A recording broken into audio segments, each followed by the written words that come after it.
And welcome to my channel learn and grow everyday with Snigdha. तो आज हम 31 अक्टूबर का द हिंदू डिस्कस करेंगे। बहुत सारे टॉपिक्स हैं, मेरे पास स्पेस भी नहीं बची थी टेबल में इनको पुट करने के लिए, बट कुछ छोटे हैं कुछ बड़े हैं, ज़्यादा टाइम नहीं लगेगा। So let's begin the discussion. तो पहले ये G20 पे समिट हो रहा है, आपको पता ही होगा। पीएम मोदी हमारे गए हुए हैं इटली, उसके बाद COP26 को अटेंड करेंगे।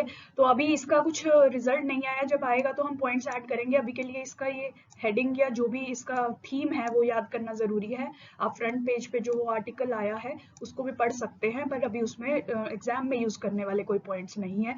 Global economy and global health, ये आप टाइटल याद रखिए, प्री में क्वेश्चन बन सकता है आपके स्टेट सिविल सर्विस में भी कि G20 2021 का टाइटल या थीम क्या था, इसलिए ये जरूरी है। उसके बाद बाई इलेक्शंस मैं कल भी समझा चुकी हूँ। देखिए, इलेक्शन के पर्पस के लिए आपकी पूरी कंट्री जो है डिफरेंट कॉन्स्टिट्यूएंसीज में डिवाइडेड होती है। हर कॉन्स्टिट्यूएंसी से एक MP या MLA इलेक्ट होता है। स्टेट में MLA स्टेट इलेक्शंस में और नेशनल इलेक्शंस में MP। तो जब ये अगर किसी भी कारण की वजह से, जैसे कि डेथ की वजह से, या ये रिजाइन कर दे तो ये सीट खाली हो जाती है। तो समझ लीजिए अभी रेगुलर इलेक्शंस जो है वो बहुत दूर पड़े हैं।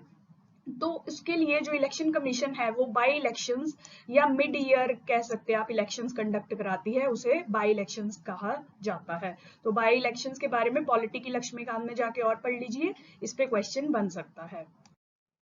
उसके बाद ये दिल्ली के एडिशन में आया था। वैसे आप ये जनरल पॉइंट आप मेंशन कर सकते हैं कि जब आपको कोविड के इम्पैक्ट एनालाइज करने के लिए कहा जाए तो आप सोशल इम्पैक्ट्स में ये मेंशन कर सकते हैं कि इसने बहुत सारे बच्चों को ऑर्फन कर दिया है। ये देखिए, ये दिल्ली का डाटा है। दिल्ली में ही 2500 से लेके 3000 तक बच्चे जो है वो ऑर्फन हो चुके हैं। सो ये आप कोविड के सोशल इम्पैक्ट्स में लिख के रखिए। उसके बाद ये इंडिया चाइना बॉर्डर इशू, रोज ही इस पे आर्टिकल आता है क्योंकि ये बहुत ही सीरियस कंसर्न है। इस पे क्वेश्चन भी हर एक साल छोड़ के आता है, तो इंडिया चाइना पे कभी भी क्वेश्चन आ सकता है। तो अब ये हो रहा है कि अब ये RALP मतलब रेस्ट ऑफ अरुणाचल प्रदेश के एरिया में बहुत सारा इंफ्रास्ट्रक्चर और डेवलप कर रहे हैं, ट्रूप्स को स्टेशन कर रहे हैं, मिलिट्री बिल्डअप कर रहे हैं। तो इंडिया के लिए बहुत कंसर्निंग बात है, यही इस आर्टिकल में लिखा गया है। ये जो आपको मैप दिखाया गया है इसमें ये तवांग एरिया है। ये तो ऑलरेडी बहुत हीटेड एरिया है दोनों कंट्रीज के बीच में, बट बाकी एरियाज में इतनी इशू नहीं थी। ऑल्दो चाइना सारा ही अरुणाचल प्रदेश को क्लेम करता है, बट स्टिल यहाँ पे हॉट जो है कन्फ्रंटेशन चलती रहती है, बट बाकी एरिया में ऐसा कुछ नहीं होता था। बट अब वहां पे इतना इंफ्रास्ट्रक्चर डेवलपमेंट किया है चाइना ने कि अब बहुत वरी सम कंडीशन हो गई है इंडिया के लिए। देखिए, जब गलवान इंसिडेंट हुआ था लद्दाख वाली साइड, तब भी यही हो रहा था कि वहां पे चाइना ने बिल्डअप करना शुरू कर दिया था, इंफ्रास्ट्रक्चर ला रहे थे, रोड्स बना रहे थे, टैंक्स ला रहे थे, बहुत सारे ट्रूप्स को ला रहे थे, उनके टेंट्स बना रहे थे। तो अब वो सेम पैटर्न यहाँ देखने को मिल रहा है। तो इंडिया वरिड है कि क्या वो LAC वाली जो लद्दाख में हुआ, गलवान इंसिडेंट हुआ, क्या वो सब अब यहाँ भी शुरू हो जाएगा। तो ये बहुत ही कंसर्निंग इशू है इंडिया के लिए। इसमें यही लिखा हुआ है कि वही पैटर्न फॉलो कर रहे हैं। तो देखिए, इससे क्या होता है कि चाइना को तो कोई फर्क नहीं पड़ता, उसकी आर्मी, उसकी इकोनॉमी बहुत ज्यादा बड़ी है, सेकंड लार्जेस्ट इकोनॉमी है, $14 ट्रिलियन की इकोनॉमी है। इंडिया की सिर्फ $3 ट्रिलियन की है इकोनॉमी। तो इंडिया को इकोनॉमिक रिसोर्सेज का क्रंच रहता है, इंडिया की डेवलपमेंट नीड्स भी बहुत है। पॉवर्टी, हंगर आपने देखा ही है, ग्लोबल हंगर इंडेक्स में 101 रैंक आई है इंडिया की। तो इंडिया इस कंडीशन में अपने रिसोर्सेज जो है वो आर्मी में नहीं स्पेंड कर सकता। तो अब ऐसे जब चाइना हॉस्टाइल पोजीशन ले रहा है हमारे बॉर्डर्स पे, तो हमें भी और डेवलपमेंट वहां करनी पड़ती है, वहां सोल्जर्स डिप्लॉय करने पड़ते हैं और इक्विपमेंट्स डिप्लॉय करने पड़ते हैं। तो इससे इंडिया की डेवलपमेंट नीड्स पे बहुत फर्क पड़ता है, इसीलिए ये बहुत ही कंसर्निंग सिचुएशन है। ऑल्सो कि कभी भी कन्फ्रंटेशन हो सकती है, लड़ाई छिड़ सकती है, तो वो तो कंसर्न है ही, वो तो प्राइमरी कंसर्न है ही। तो इसीलिए ये इंडिया के लिए बहुत कंसर्निंग इशू है। ये एक बहुत इंपॉर्टेंट मैप है, मैं हर बार इंडिया चाइना बॉर्डर इश्यूज में ये डिस्प्ले करती हूँ, तो ये आपको बना के रखना है। ये 3 सेक्टर्स में डिवाइडेड है इंडिया चाइना का बॉर्डर। वेस्टर्न सेक्टर यहाँ पे लद्दाख एरिया में, सेंट्रल सेक्टर यहाँ सिक्किम एरिया में, एंड देन ये ईस्टर्न सेक्टर। तो ये सारा ही अब जो है फ्रिजाइल हो गया है। पहले वेस्टर्न सेक्टर में ज्यादा कन्फ्रंटेशन होती थी, बट अब आप देख रहे हैं कि हर जगह चाइना जो है बहुत तगड़ी बिल्डअप कर रहा है, जिससे इंडिया के बहुत कंसर्न्स आ रहे हैं। आपको ये मैप जरूर बनाना है, ये तीनों एरियाज शो करने हैं, और जो जो कन्फ्लिक्ट पॉइंट्स आप रिसेंटली देख रहे हैं न्यूज में वो भी आप शो करेंगे। जैसे आप यहाँ तवांग शो कर सकते हैं, यहाँ Galwan valley, hot springs, Pangong Tso lake, ये सब आपको एरियाज आप 2-4 पॉइंट कर दीजिएगा, तो बहुत अच्छे मार्क्स मिलेंगे आपको। फिर ये एक एग्जाम्पल आई थी, साइबर क्राइम पे आपको क्वेश्चन भी आ सकता है और ऐसे भी आ सकता है, तो उसमें आप ऐसी एग्जाम्पल्स यूज कर सकते हैं कि सोशल इम्पैक्ट क्या है अगर हम साइबर सिक्योरिटी लोगों की इंश्योर नहीं कर पाते हैं। तो इन्होंने यही एग्जाम्पल दी है कि एक सिटीजन ने हमारे, उन्होंने एक लुई विटॉन का बैग ऑर्डर किया ऑनलाइन 36,000, उसके लिए पे भी कर दिया। बाद में उनको पता चला कि ये एक चीप इमिटेशन ही थी, लुई विटॉन की ओरिजिनल बैग नहीं था। उन्होंने पे तो ओरिजिनल जितना किया है 36,000, और वापस जाके वो देखते हैं जिस वेबसाइट से उन्होंने ऑर्डर किया था वो वेबसाइट एग्जिस्ट ही नहीं करती अब। तो ऐसी बहुत सारी वेबसाइट्स और डोमेन नेम्स जो है वो इंटरनेट पे पाए गए हैं। 200% इंक्रीज आया है दीपावली, जिसमें वर्ड आता है, मतलब दिवाली पे हम ज्यादा खरीदारी करते हैं ना, तो दिवाली से रिलेटेड ऐसे बहुत सारे स्कैम्स जो है मार्केट में देखने को मिल रहे हैं। तो आप ये एक एग्जाम्पल, जब आप साइबर सिक्योरिटी के बारे में बात कर रहे हैं और उसके इम्पैक्ट्स के बारे में बात कर रहे हैं, सोशल इम्पैक्ट्स के बारे में बात करते हैं, तो आप ऐसी एग्जाम्पल्स दे सकते हैं। देखिए, विमेन को हरास करना, वॉयरिज्म, या एल्डरली को यू नो परेशान करना, उनकी फाइनेंशियल डिटेल्स लेना, वो भी सब सोशल इम्पैक्ट्स है। तो ऐसे ही आप ये फ्रॉड का भी एग्जाम्पल सोशल इम्पैक्ट्स में ऐड कर सकते हैं।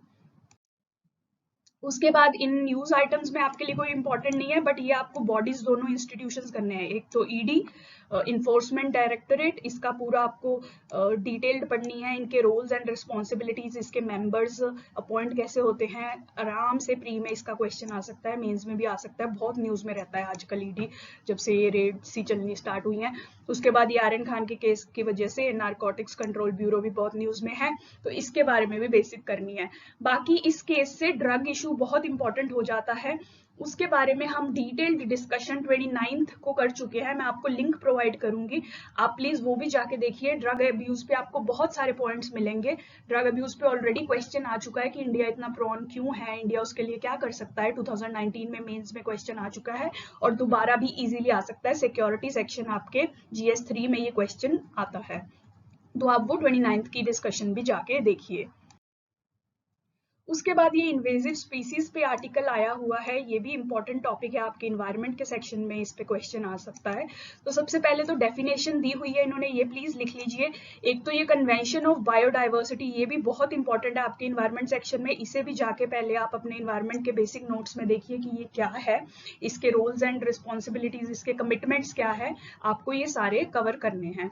उसके बाद इसने ही ये इन्वेजिव स्पीसीज की जो डेफिनेशन दी हुई है, आप ये टेक्निकल डेफिनेशन लिख के रखेंगे, और अगर एग्जाम में आएगा तो आप यही डेफिनेशन लिखें, और पीछे ये साथ में ये भी मेंशन कीजिए कि ये CBD या कन्वेंशन ऑफ बायोलॉजिकल डाइवर्सिटी के अकॉर्डिंग ये डेफिनेशन है। ऐसे अगर आप लिखते हैं तो आपको बहुत अच्छे मार्क्स मिलते हैं। नॉर्मल आप कुछ भी इन्वेजिव स्पीशीज की डेफिनेशन लिखेंगे तो उससे उतना मार्क नहीं मिलेगा जितना आपको ये स्पेसिफिक मेंशन करने से मिलेगा। इन्वेजिव स्पीशीज होता क्या है वो बेसिकली मैं आपको समझा देती हूँ। देखिए, समझ लीजिए ये कोई नॉर्मल इकोसिस्टम है, हैबिटेट, यहाँ पे लोग और प्लांट्स और एनिमल्स रह रहे हैं, हार्मनी में रह रहे हैं, आराम से रह रहे हैं इतने सालों से।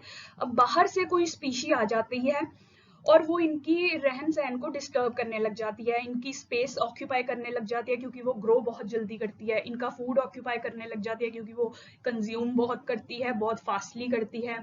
तो क्या होगा कि जो यहाँ पे ऑलरेडी रह रहे थे लोग, उनको फूड नहीं मिलेगा, स्पेस नहीं मिलेगी, सनलाइट नहीं मिलेगी, वाटर नहीं मिलेगा, तो उनकी डेथ होनी शुरू हो जाती है इस वजह से।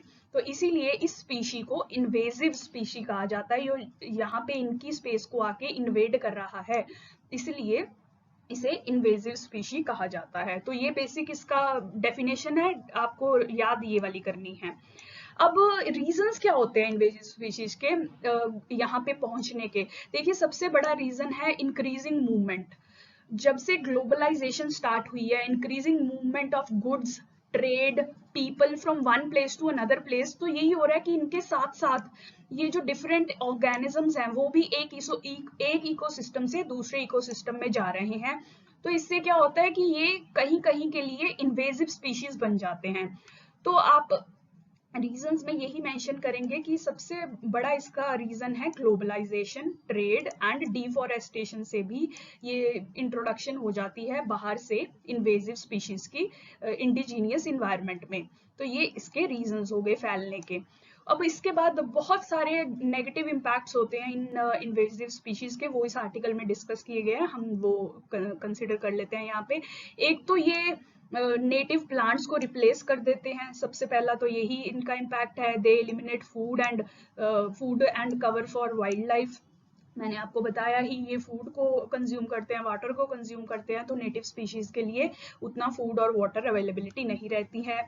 तो फिर जो इस इन्वायरमेंट में रेयर प्लांट और एनिमल स्पीशीज होते हैं, रेयर मतलब जो वैसे ही बहुत कम क्वांटिटी में पाए जाते हैं, बहुत ही कम एरिया में पाए जाते हैं, तो उनके लिए ये तो और भी थ्रेटनिंग हो गए, उनके भी फूड और स्पेस को ये कंज्यूम करेंगे।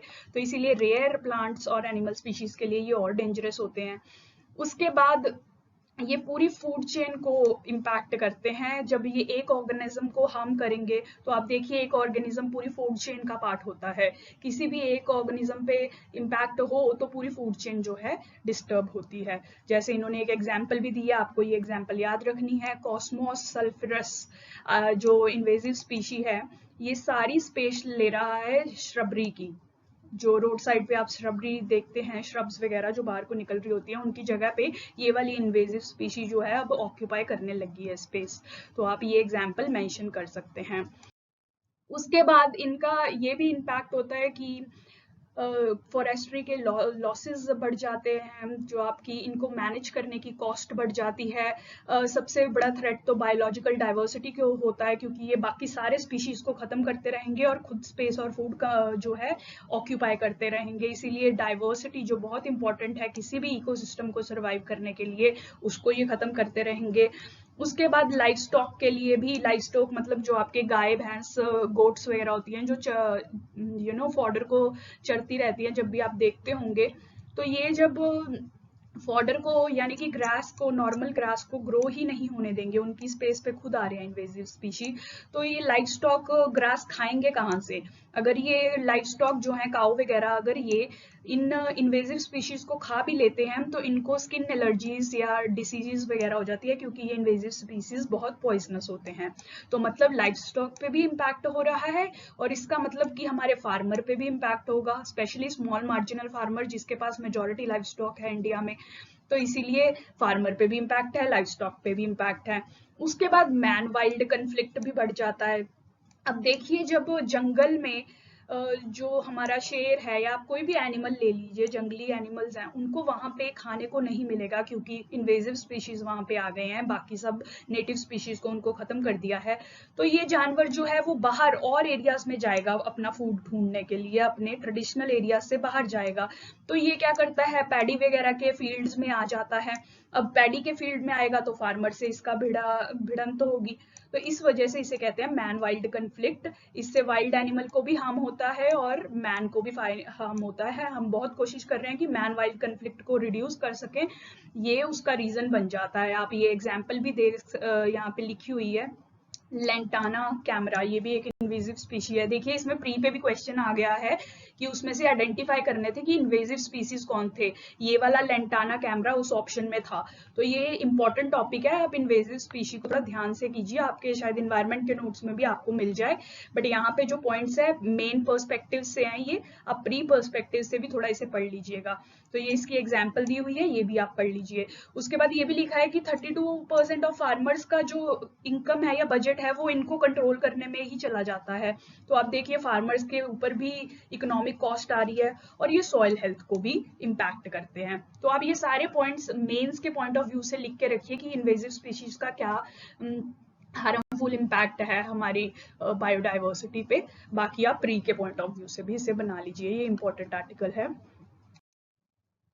उसके बाद ये इस आर्टिकल में आपके लिए इंपॉर्टेंट नहीं है, बट इसमें ये इंटरनल पार्टी पोल्स या इंटरनल पार्टी डेमोक्रेसी की बात की गई है। ये बहुत इंपॉर्टेंट पॉइंट है। जब जब आप इलेक्टोरल रिफॉर्म्स की बात करेंगे इंडिया में, तो आपको इंटरनल पार्टी डेमोक्रेसी का कॉन्सेप्ट वहां पे लिखना है। आप देखिए ये इन्होंने यहाँ कांग्रेस की एग्जाम्पल दी हुई है, तो आप देख ही रहे हैं, आपको पता है कि कांग्रेस को सिर्फ एक ही फैमिली हेड करती रही है शुरुआत से। तो वहां पे अगर हम इंडिया एक डेमोक्रेसी है तो उसकी पार्टीज के अंदर भी डेमोक्रेसी होनी चाहिए, तभी सबको इक्वल राइट मिलेगा ऊपर बढ़ के आने का, लोगों को रिप्रेजेंट करने का, लोगों के कंसर्न्स को रिप्रेजेंट करने का। तो यहाँ पे भी पीआईएल इसी कंटेक्स्ट में फाइल की गई है कि पार्टीज में इंटरनल पार्टी डेमोक्रेसी होनी चाहिए। तो आप इंटरनल पार्टी डेमोक्रेसी थोड़ा सा पढ़ लीजिए कि इसका मतलब क्या है और इसका रेलेवेंस क्या है, जो मैं आपको यहाँ बता चुकी हूँ। और जब जब आपकी इलेक्टोरल रिफॉर्म्स आए तो आप इंटरनल पार्टी डेमोक्रेसी का एक पॉइंट जरूर मेंशन कीजिए, ये बहुत इंपॉर्टेंट चीज है और ये आप लिख सकते हैं। उसके बाद ये इंडिया यूएस इकोनॉमिक टैक्स पे आया है एक, ये हमारी यूएस के जो ट्रेड रिप्रेजेंटेटिव्स हैं वो 22 नवंबर को इंडिया को विजिट करने वाले हैं, तब जो भी रिजल्ट्स आएंगे वो हमारे लिए बहुत इंपॉर्टेंट होंगे। अभी के लिए इस आर्टिकल में आपके लिए सिर्फ ये पार्ट इंपॉर्टेंट था जहाँ पे इश्यूज मेंशन किए हुए हैं इंडिया यूएस ट्रेड रिलेशंस में, तो आप ये 2-3 इश्यूज देख लीजिए यहाँ पे। फर्स्ट इशू यही है कि यूएस ने हमारा ये इनका यूएस का एक जीएसपी या जनरलाइज्ड सिस्टम ऑफ प्रेफरेंसेस का एक सिस्टम था जिसके अंडर ये कुछ कंट्रीज को कम टैक्सेशन वगैरह लगाते थे जब भी उनके प्रोडक्ट्स यूएस में आते थे। तो इंडिया इसमें इंक्लूडेड था सिस्टम में, बट ट्रंप साहब की प्रेसिडेंसी के अंडर उन्होंने ये जीएसपी के बेनिफिट्स इंडिया से हटा दिए। तो अब आप देखिए इंडिया के प्रोडक्ट्स अगर यूएस की मार्केट में जाते हैं तो उन पे टैक्स लगता है, जिसकी वजह से उनकी प्राइसेस बढ़ जाती हैं और इंडिया का प्रोडक्ट जो है उनकी मार्केट में कॉम्पिटिटिव नहीं रहता। जबकि बांग्लादेश, वियतनाम वगैरह से कोई प्रोडक्ट जाता है तो वहां पे कोई टैक्स नहीं लगता या कम टैक्स लगता है, उनकी कॉस्ट लो होती है। तो आप देखिए हम भी वही चीज खरीदते हैं जिसकी कॉस्ट कम होती है, तो इंडिया को इस वजह से ट्रेड में हार्म हो रहा है। तो ये सबसे पहला इशू है इंडिया यूएस ट्रेड रिलेशंस में। उसके बाद एग्रीकल्चर के सेक्शन में दोनों इक्वल एक्सेस दें अपनी मार्केट को, ये भी कंसर्न है। देखिए इंडिया के प्रोडक्ट्स को यूएस में कम ही अलाउ किया जाता है, मैं आपको पहले भी बता चुकी हूँ कि ये बहुत ही क्वालिटी सेंसिटिव मार्केट्स हैं, तो ये नॉन टैरिफ बैरियर्स लगा देते हैं। ये कहते हैं कि आप पेस्टिसाइड ज्यादा यूज करते हो, आपकी क्वालिटी पुअर है। पीछे ईयू में 2 एपिसोड ऑलरेडी हो चुके हैं, इंडिया के जीएम राइस के जो पार्टिकल्स हैं वो पाए गए हैं एक। तो ऐसे इश्यूज होते रहते हैं, तो इस वजह से एग्रीकल्चर मार्केट एक्सेस इंडिया को यूएस की मार्केट में नहीं मिल पाता, ये भी इशू है। उसके बाद फाइनल इशू है कि इंडिया की डिजिटल ट्रेड पॉलिसी। अब देखिए ये जो फेसबुक वगैरह है ये ट्रेड हेवंस में अपने ऑफिसेज एस्टैब्लिश कर लेते हैं और वहां टैक्स पे करते हैं, आयरलैंड वगैरह जैसी कंट्रीज में। तो इंडिया जहां इसका मेजर कंज्यूमर बेस है, यहाँ से ये मैक्सिमम प्रॉफिट एक्सट्रैक्ट करते हैं, यहाँ पे कोई टैक्स ये पे नहीं करते हैं। तो इस एसिमेट्री को हटाने के लिए इंडिया ने इक्वलाइजेशन लेवी भी लगाया था 6%। तो ये इक्वलाइजेशन लेवी जो 6% इंडिया ने लगाया है, ये यूएस के लिए पेन पॉइंट बन गया है। इंडिया जस्टिफाइड है ये लगाने में। एक तो आप इक्वलाइजेशन लेवी जाके पढ़िए, ये इस पे भी प्री पे भी क्वेश्चन आ सकता है कि ये क्या है। आपको 4 ऑप्शंस दे दिए जाएंगे और आपको सिलेक्ट करना होगा। और आप इंडिया यूएस रिलेशंस में भी लिख के रखिए कि इंडिया ने जो भी डिजिटल ट्रेड में पॉलिसी में अपने डिसीजंस लिए हैं वो यूएस को पसंद नहीं आते हैं। तो आप ये 3 points India US economic ties के इश्यूज में लिख के रखिए।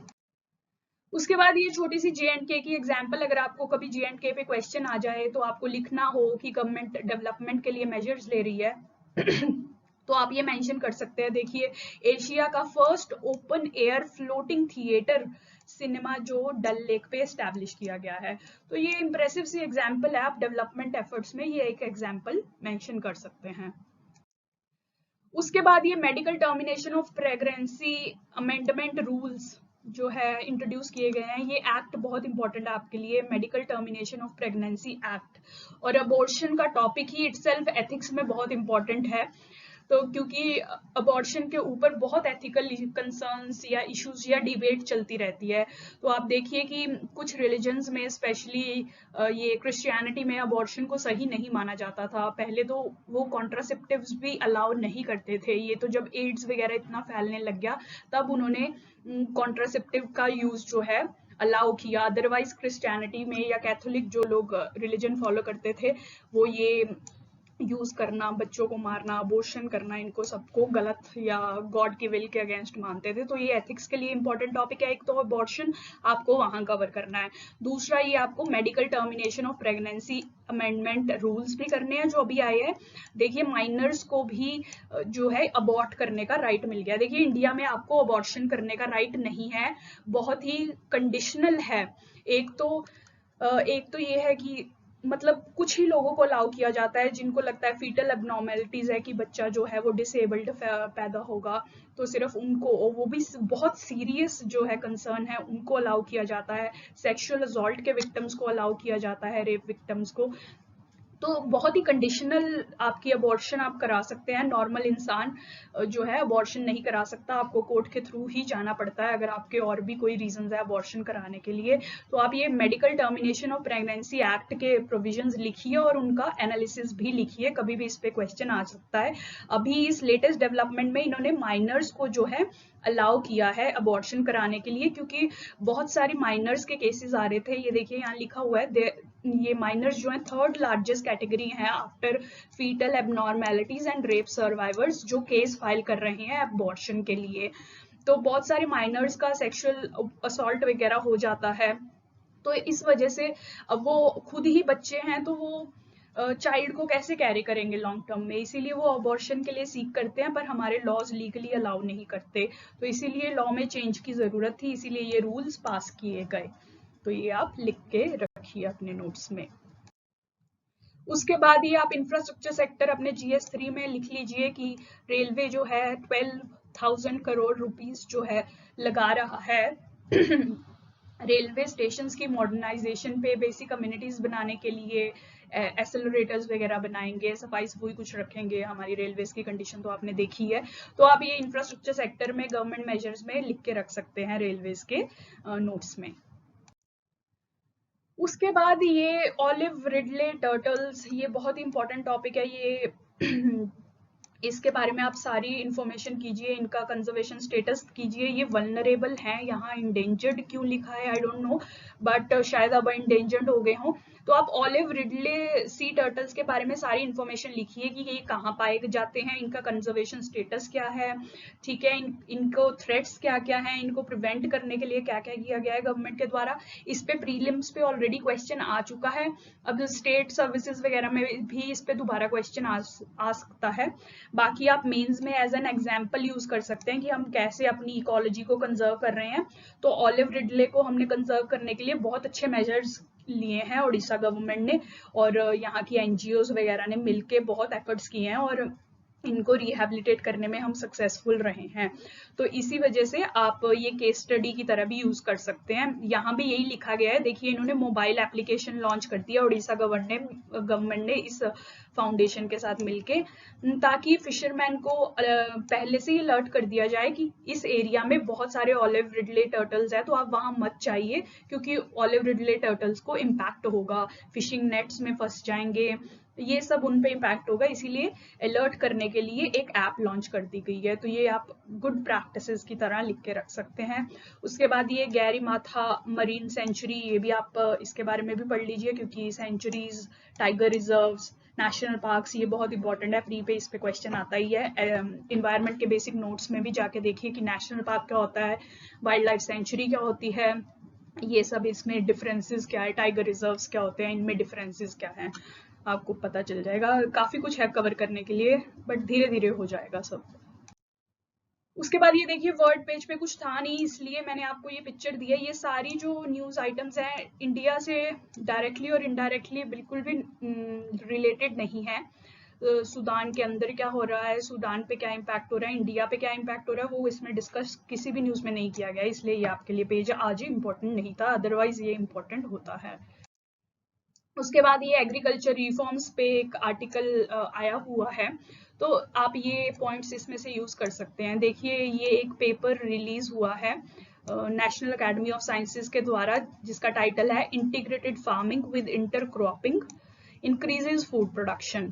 तो ये कहते हैं कि अगर हम ये 4 स्टेप्स यूज करते हैं तो हम एग्रीकल्चर की प्रोडक्टिविटी को बढ़ा सकते हैं। ये 4 स्टेप्स है क्या, एक तो अगर हम रिले प्लांटिंग करें, और उसके साथ स्ट्रिप रोटेशन या क्रॉप रोटेशन यूज करें, सॉइल मल्चिंग की प्रैक्टिस को यूज करें एंड नो टिलेज या रिड्यूस्ड टिलेज। अगर हम ये 4 स्टेप्स फॉलो करते हैं तो हम अपनी एग्रीकल्चर की एनुअल प्रोडक्टिविटी को 15 से 50% तक इम्प्रूव कर सकते हैं और उसका इन्वायरमेंटल इम्पैक्ट, एग्रीकल्चर का इन्वायरमेंटल इम्पैक्ट हम 17% तक रिड्यूस कर सकते हैं। मोनोकल्चरिंग से यार देखिए बहुत इम्पैक्ट होता है, सॉइल पे इम्पैक्ट होता है, वाटर ज्यादा यूज होता है। जो आपके अभी वीट, राइस, शुगर केन है वो मोनोकल्चर यानी कि एक सिंगल क्रॉप ग्रो की जाती है, तो उससे इन्वायरमेंट पे बहुत इम्पैक्ट होता है। इसीलिए अगर आप ये 4 प्रैक्टिसेस यूज करें तो आपका इन्वायरमेंट इम्पैक्ट भी कम होगा और जो आपकी एग्रीकल्चरल प्रोडक्टिविटी है वो भी इंक्रीज होगी। तो आप ये अपने एग्रीकल्चर रिफॉर्म्स के सेक्शन में ये स्टेप्स जरूर मेंशन कीजिएगा।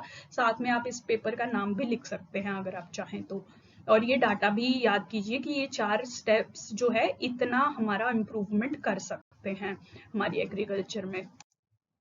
अब इस आर्टिकल में एग्रीकल्चर के इश्यूज भी मेंशन किए। देखिए इंडिया की एग्रीकल्चर में बहुत सारे इश्यूज हैं, यहाँ पे सिर्फ 2 मेंशन किए गए हैं, वो मैं आपको यहाँ पे डिस्कस करा देती हूँ। जैसे जैसे और आते रहेंगे आप एग्रीकल्चर इश्यूज में और ऐड करते रहेंगे। ऐसे ही आपको नोट्स बनाने होते हैं, एक एक पॉइंट हर आर्टिकल से उठाना होता है और ऐसे ही आपके 5-10 at the end of the year बन जाएंगे जो फाइनली आप एग्जाम में लिखेंगे। तो नोट मेकिंग कैसे करनी है वो मैं आपको ऑलरेडी वीडियो बना चुकी हूँ। आप मैं डिस्क्रिप्शन बॉक्स में वो भी प्रोवाइड करूंगी, आप प्लीज वो भी जाके चेक कीजिएगा। तो यहाँ पे जो इश्यूज मेंशन किए हैं वो ये है, फर्स्टली कि 70% रूरल जो हाउस होल्ड्स हैं वो एग्रीकल्चर पे प्राइमरीली डिपेंड करती हैं अपनी इनकम के लिए, अपने फूड के लिए।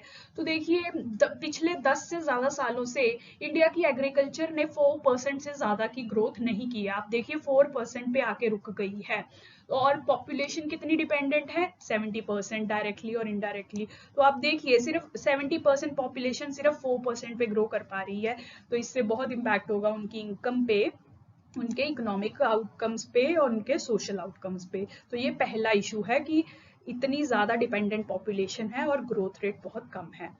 दूसरा इशू ये है कि 82% जो हमारे इंडिया के फार्मर्स हैं वो स्मॉल एंड मार्जिनल फार्मर्स हैं। स्मॉल एंड मार्जिनल फार्मर्स वो होते हैं जिनके पास 2 हेक्टेयर से कम लैंड होती है। तो आप देखिए जब लैंड पार्सल छोटा होता है तो उसकी मैकेनाइजेशन डिफिकल्ट हो जाती है। इनके पास इतने इकोनॉमिक रिसोर्सेज नहीं होते कि ये लैंड की प्रोडक्टिविटी बढ़ाने के लिए कुछ कर सके, फर्टिलाइजर्स डाल सके, पेस्टिसाइड्स डाल सके, मशीनरी खरीद सके, हार्वेस्टर्स खरीद सके। तो ये भी बहुत कंसर्निंग इशू है कि 82% इंडिया के फार्मर स्मॉल एंड मार्जिनल है, इनके पास बहुत कम लैंड है। उसके बाद थर्ड इशू यहाँ पे ये मेंशन किया गया है कि वो सिर्फ 30% हमारे फार्मर्स हैं जो फॉर्मल सोर्सेज से लोन लेते हैं। देखिए लोन आप फॉर्मल या इनफॉर्मल सोर्सेज से ले सकते हैं। फॉर्मल सोर्सेज होते हैं जैसे कि बैंकिंग या कोऑपरेटिव सोसाइटीज, ऐसी फाइनेंशियल इंस्टीट्यूशंस जो गवर्नमेंट द्वारा रेगुलेटेड है, जिसके लिए आप कोर्ट में जा सकते हैं वगैरह वगैरह, जहाँ पे रीजनेबल लीगल प्रोटेक्शंस हैं, उसे फॉर्मल सोर्सेज कहते हैं।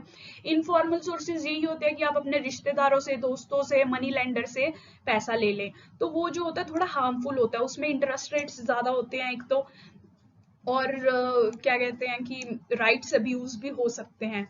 तो आप सोच रहे होंगे कि लोग लेते ही क्यों हैं इनफॉर्मल सोर्सेज से। देखिए फॉर्मल सोर्सेज बैंक वगैरह से लेने में दिक्कत ही ये है कि बहुत सारे रूल्स एंड प्रोसीजर्स आपको फॉलो करने पड़ते हैं। आपको कोलेटरल यानी कि कुछ प्रॉपर्टी भी गिरवी रखनी पड़ती है, वो यूजुअली स्मॉल फार्मर्स के पास नहीं होती है, वो कहाँ से रखेंगे, ठीक है। और ये भी होता है कि वहां पे क्रेडिट स्कोर वगैरह असेस होता है। ये मनी लेंडर्स तो आपको लोन दे देंगे, उनके पास गुंडे होते हैं रिकवरी करने के लिए।